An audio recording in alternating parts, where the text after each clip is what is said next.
नमस्कार दोस्तों, एक बहुत महत्वपूर्ण विषय पे आज बात करने जा रहे हैं। आज जाति व्यवस्था की बात हो रही है कि क्या ब्राह्मण ही कथा कर सकता है,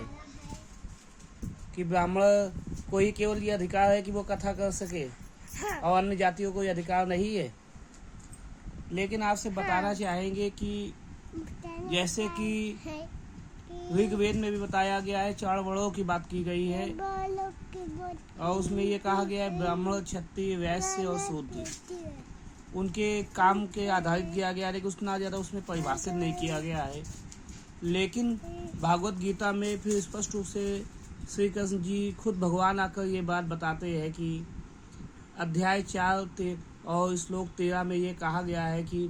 4 लोगों की बड़ व्यवस्था है, जिन पे के कर्म के आधार पे जिनके बांटे गए हैं, कोई जाति आधारित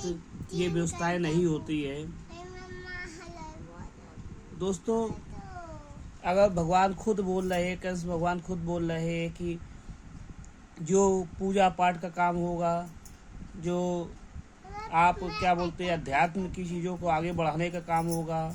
ये ब्राह्मण का काम होगा, तो यहाँ पे श्रेष्ठता की बात कहीं भी नहीं दिखाई देती। ये एक कर्म है जिसका चुनाव होता है और ये कोई भी व्यक्ति कर सकता है। दूसरा का बताया गया है कि क्षत्रिय के रक्षा, युद्ध और सुरक्षा जैसे मुद्दों पे वे काम करेंगे, उस पर वे रहेंगे, तो यहाँ पे क्षत्रिय का ये काम बताया गया है। और तीसरा ये बताया गया है कि वैश्य कौन होंगे, जो लोग व्यापार करेंगे, पशुपालन जैसी चीज़ें करेंगे और इन सब व्यवसायिक गतिविधियों में संलग्न रहेंगे, वो वैश्य होंगे। फिर शूद्र के विषय में बताया गया है, शूद्र लोग शारीरिक श्रम करेंगे और ये सब जो हाथ पैर के जिसमें मेहनत के काम ज़्यादा होते हैं वो काम करेंगे। तो यहाँ पे इन विषयों पे बात करते हुए भी कोई भी कुछ ऊपर और नीचे, ऊंची और नीची बात नहीं, श्रेष्ठता और नीचता की बात नहीं हो रही है। लेकिन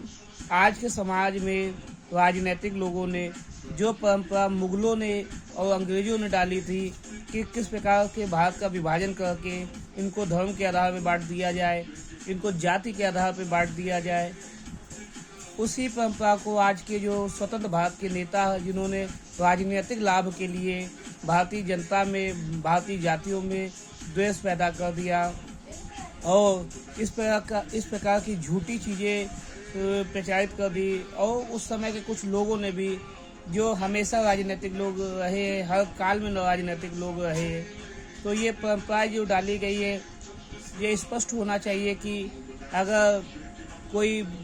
उच्च काम करता है, कोई नीच काम करता है, ये कुछ नहीं है।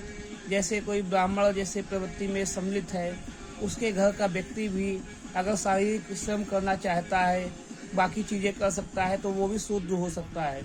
और शारीरिक श्रम करने वाले लोग भी अगर पूजा पाठ या बाकी चीज़ों में संलग्न होना चाहते हैं, तो वो भी ब्राह्मण हो सकते हैं। ब्राह्मण का बच्चा या शूद्र का बच्चा यदि सेना में जाता है तो वो क्षत्रिय होता है और रक्षक होता है। अगर वैश्य का या शूद्र का या ब्राह्मण का लड़का व्यवसायिक गतिविधियों में सम्मिलित होता है, तो उस समय वो वैश्य होता है। तो इसलिए भी जाति आधारित चीज़ों को नहीं देखा जाना चाहिए और जो भी चीज़ें हैं वो कहीं ना कहीं ही आपके कर्मों के आधार पर होती हैं। इसलिए जो आजकल की चीज़ें चल रही है, इन पे ना फंसकर अपने जीवन में दूसरे के प्रति बिल्कुल ईर्ष्या पैदा ना करें और जो राजनीतिक लोगों के लाभ को समझे, ये क्या चाहते हैं,